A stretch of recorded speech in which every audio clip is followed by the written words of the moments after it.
रंजन कुमार। नमस्कार।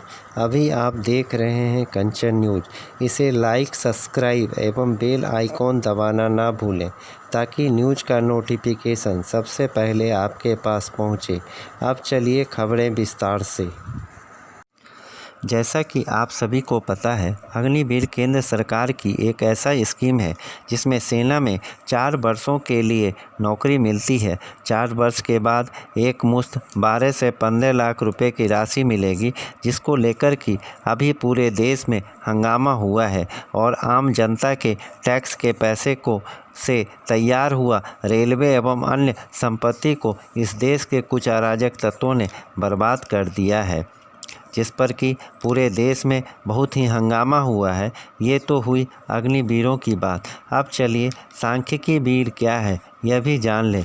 सांख्यिकी वीर किसे कहा जा रहा है और क्यों? बिहार में समय समय पर सांख्यिकी वीर यानी सांख्यिकी स्वयंसेवकों की बहाली होती है। महीना 2 महीना काम कराने के बाद हटा दिया जाता है और कोई विरोध नहीं करता। अब चलिए इस पर चर्चा विस्तार से करते हैं कि सांख्यिकी वीर यानी सांख्यिकी स्वयंसेवक कौन है। वर्ष 2012-13 में बिहार सरकार के द्वारा छठी आर्थिक गणना कराना था, तो बिहार सरकार ने एक विज्ञापन निकालकर प्रतियोगिता परीक्षा आयोजित कर उस परीक्षा के आयोजन कराने में सरकार का करोड़ों रुपया लग गया। उस प्रतियोगिता परीक्षा में सफल लगभग 72,000 परीक्षार्थियों से छठी आर्थिक गणना कराया गया, जो कि बहुत ही सफल रहा, जिसके लिए कि माननीय मुख्यमंत्री बिहार को सम्मानित भी किया गया। अब चलिए जानें कि सांख्यिकी स्वयंसेवक का काम क्या था।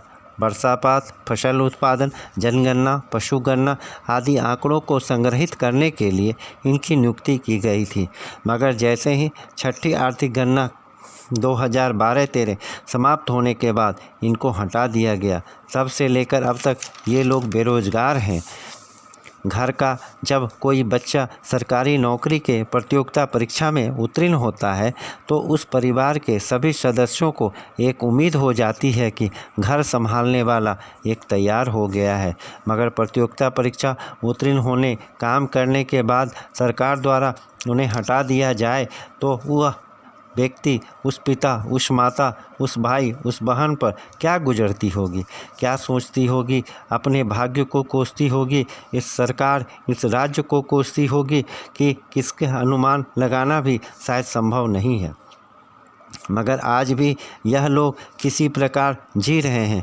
कुछ की तो अब उम्र भी ख़त्म हो गया है, कुछ तो स्वर्ग भी चले गए। आज तो इनकी स्थिति यह है कि इनकी बातों को कोई सुनने वाला नहीं है।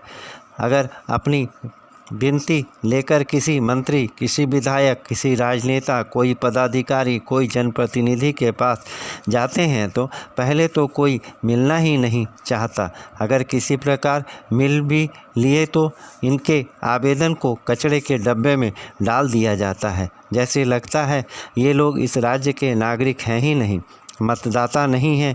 इनके बावजूद भी ये लोग अपनी आशा नहीं छोड़े हैं। पिछले 9 वर्षों से उम्मीद लगाए हैं कि शायद सरकार हमारी बातों को सुन ले और हमें कहीं न कहीं किसी विभाग में लगा दे, मगर सरकार अपनी धुन में मस्त है। आज जब बिहार में फिर से जाति जनगणना होने जा रहा है तो बिहार सरकार ने इन लोगों को जाति जनगणना से अलग करते हुए शिक्षक, मनरेगा कर्मी, रोजगार सेवक, किसान मित्र, टोला सेवक, तालीम मरकज, ममता कर्मी, आशा कर्मी, जीविका दीदी से कराने जा रहा है।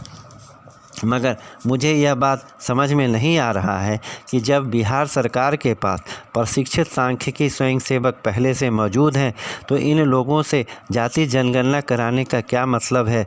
ये तो प्रशिक्षित भी नहीं है। अगर शिक्षक, जीविका देवी, मनरेगा कर्मी ही इस काम के लिए ठीक हैं तो वर्ष 2012-13 में प्रतियोगिता परीक्षा लेकर आम जनता का करोड़ों रुपया बर्बाद एवं हजारों युवाओं की ज़िंदगी बर्बाद क्यों की गई। सांख्यिकी स्वयंसेवक शासन प्रशासन से पूछना चाहता है कि सरकार क्या 2012-13 में प्रतियोगिता परीक्षा लेकर प्रशिक्षित सांख्यिकी स्वयंसेवक से जो आर्थिक गणना कराई थी वह गलत था, या 2022 में जो जाति जनगणना शिक्षक, जीविका दीदी, आंगनबाड़ी सेविका से आदि से कराया जा रहा है वह गलत है। अगर शासन प्रशासन 2012-13 में गलत थी तो आम जनता का करोड़ों रुपया प्रतियोगिता परीक्षा आयोजन करने में जो खर्च हुआ इसके लिए शासन प्रशासन जिम्मेवार है। अभी जो एक पत्र प्रधान सचिव डॉक्टर बी राजेंद्र के द्वारा निर्गत किया गया है, जिसमें एक पर्यवेक्षक के अंदर 6 प्रगणक होंगे। एक प्रगणक को 700 आबादी तक का गणना संग्रहण करना है। मान लिया जाए एक परिवार में 5 व्यक्ति हैं तो लगभग 140 घर होता है। एक प्रगणक एक दिन में अगर 10 घर भी सर्वे करता है तो 14 दिन में 140 घर पूरा हो जाता है। यानी जिस पर्यवेक्षक एवं जिस प्रगणक से यह गणना कराया जा रहा है उसकी नियुक्ति केवल 15 दिनों से 30 दिनों के लिए की जाएगी। बिहार में 15 से 30 दिनों की सरकारी नौकरी पर कोई शासन प्रशासन, राजनेता, आम जनता चुप है क्या? 2012-13 में गलती से या 2022 में हो रहा है, कोई कुछ बोलने को तैयार नहीं है। क्या यह सांख्यिकी स्वयंसेवक जिसकी नियुक्ति बिहार सरकार प्रतियोगिता परीक्षा लेकर की थी उसकी क्या गलती थी? यह भी इस राज्य के प्रतिष्ठित नागरिक हैं, इस राज्य के मतदाता हैं। आज फिर समय आ गया है कि बिहार सरकार अपनी गलतियों को सुधारते हुए जाति गणना का काम इन्हीं लोगों से कराए एवं गणना खत्म होने के बाद किसी भी विभाग में समायोजन कर ले ताकि इनका भी जीवन स्तर सुधर जाए, ये लोग भी समाज के मुख्य धारा में जुड़ जाएं। ये लोग प्रतियोगिता परीक्षा उत्तीर्ण हैं, प्रशिक्षित हैं, अनुभवी हैं, इतने वर्षों से इंतज़ार कर रहे हैं, हिम्मत नहीं हारे, नहीं मान रहे हैं, कभी शासन प्रशासन पर दोष नहीं मढ़ा, इसलिए इन्हें सांख्यिकी वीर कहा जा रहा है। इसका इस राज्य के प्रति लगाव, इस राज्य के प्रति प्रेम देखकर इन्हें सैल्यूट करता हूँ। अभी सांख्यिकी स्वयंसेवक या सांख्यिकी वीर के जुबान पर एक ही गाना गुनगुना रहा है, तुम अगर मुझको न चाहो तो कोई बात नहीं, तुम किसी और को चाहोगी तो मुश्किल होगी। न्यू अपडेट के लिए देखते रहिए मैं रंजन कुमार, कंचन न्यूज।